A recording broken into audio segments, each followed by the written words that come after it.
안녕하십니까. 생고인 에스크로 대표 정인태입니다. 여러분들에게 돈 버는 법을 알려주고 있습니다. 오늘은 종합소득세 신고 기간이기 때문에 종합소득세 신고에 대한 안내를 해드리겠습니다. 제가 혼자 진행하는 것보다는요, 일반인들 중에서 좀 궁금하신 게 있는 분들을 제가 모셔서 직접 어떤 것이 궁금한지 들으면서 제가 안내를 해드리도록 하겠습니다. 일단 목소리만 나옵니다. 궁금하신 게 뭔지 한번 질문해 주시죠. 네, 안녕하세요. 네, 이번에 종합소득세 신고를 하는 기간이 이제 온 것 같은데요. 네네네. 이제 그게 언제부터 언제까지인지. 종합소득세 신고라는 거는 일단 소득이라는 거에 이제 잘 생각을 해보셔야 되는데, 대부분 우리가 소득을 얻었다. 그죠? 근데 언제적 소득이냐면은 작년 2018년입니다. 2018년 1월 1일부터 2018년 12월 31일까지, 그러니까 2018년 1년 동안에 어떤 소득이 있었어요. 그러면요, 5월 1일부터 5월 31일까지 종합소득세 신고를 하는 것이 정상적입니다. 근데 신고를 안 해도 되는 경우가 몇 가지 있죠. 예를 들어서 뭐 이제 비영리 단체라든지 내가 어린이집을 해요, 유치원을 해요, 이런 분들은 종합소득세 신고 대상이 아닙니다. 왜요? 이런 분들은 비영리 단체는 소득을 자기가 분배를 하지 않는 게 원칙이기 때문에 어때요?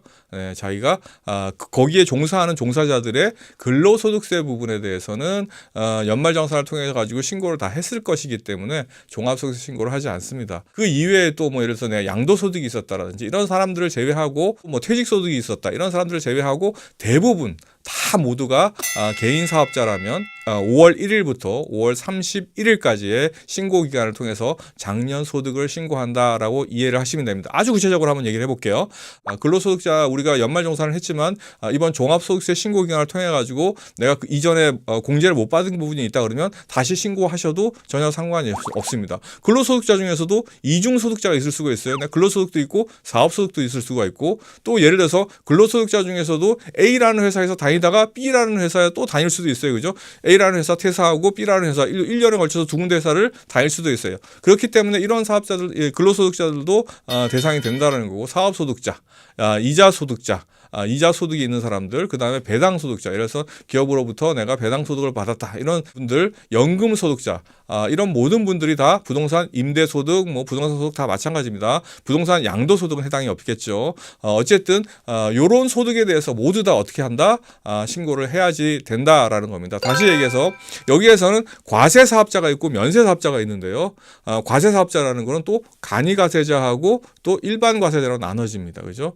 면세 사업자는 부가가치세 과세 대상이 아니죠. 과세 사업자라는 거는 부가가치세 과세 대상자입니다. 그런데 그 중에서 일정 규모가 아주 작은, 연간 2,400만 원이 안 되는 사람을 간이과세자라고 하고요. 그걸 넘는 사람을 일반 과세자라고 하는데, 이분들도 모두 어떻게 해야 된다? 이번 종합소득세 신고 기간을 통해 가지고 이런 분들 다 뭐라 그래요? 사업소득자라고 그래요. 이런 사업소득자들 다 신고 대상이 되니까 유의를 하셔야 될 겁니다. 어쨌든 좀 이해가 되셨으면 좋겠습니다. 네.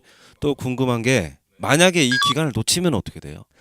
이 기간을 놓치면은요, 기한 후 신고라는 거를 할 수가 있습니다. 기한 후 신고라는 거는요, 뭐 내가 언제든지 내가 소득이 있다라고 하면은 하는데, 보통 어떻게 하냐면, 한 두 달 있으면 세무서에서 협박문이 날라옵니다. 당신은 소득이 있음에도 불구하고 세금 신고를 안 했으니 기한 후 신고를 하십시오라는 안내문이 날라오니까 그때를 놓치지 말고 하거나, 이것도 안 하게 되면 세무서에서 무신고 조사를 나올 수도 있어요. 그러면 조사 대상이 돼가지고 조사를 받으면서 강제적으로 신고를 하는 방법이 있겠죠. 어쨌든 기한 후 신고를 하든 무신고 조사를 받든 뭐가 붙어요? 가산세가 듬뿍 붙습니다. 그러니까 요 신고 기한을 놓치지 않는 것이 중요하다라고 이해를 하시면 되겠죠. 네. 그럼 벌금 같은 거나 그런 건 없는 건가요? 벌금 개념으로 가산세라고 이해하시면 돼요. 왜냐하면 신고라는 의무를 내가 이행을 안 했잖아요. 그죠? 법적인 의무는 언제예요? 5월 1일부터 5월 31일까지 내가 작년에 면세소득 수익금액이 사업소득이 있든 이자소득이 있든 근로소득이 있든 이거를 신고를 해야 되는데 신고를 안 했다, 이랬을 경우에는 가산세, 그래서 신고를 안 했다 그러면 무신고 가산세가 있죠. 또 그렇게 되면 또 납부가 있었는데 안 했으면 납부 불성실 가산세가 있죠. 그래서 종류가 여러 가지 종류로 푸짐하게 가산세가 붙으니까 신고를 제때 하는 게 중요하다라고 이해를 하시면 됩니다.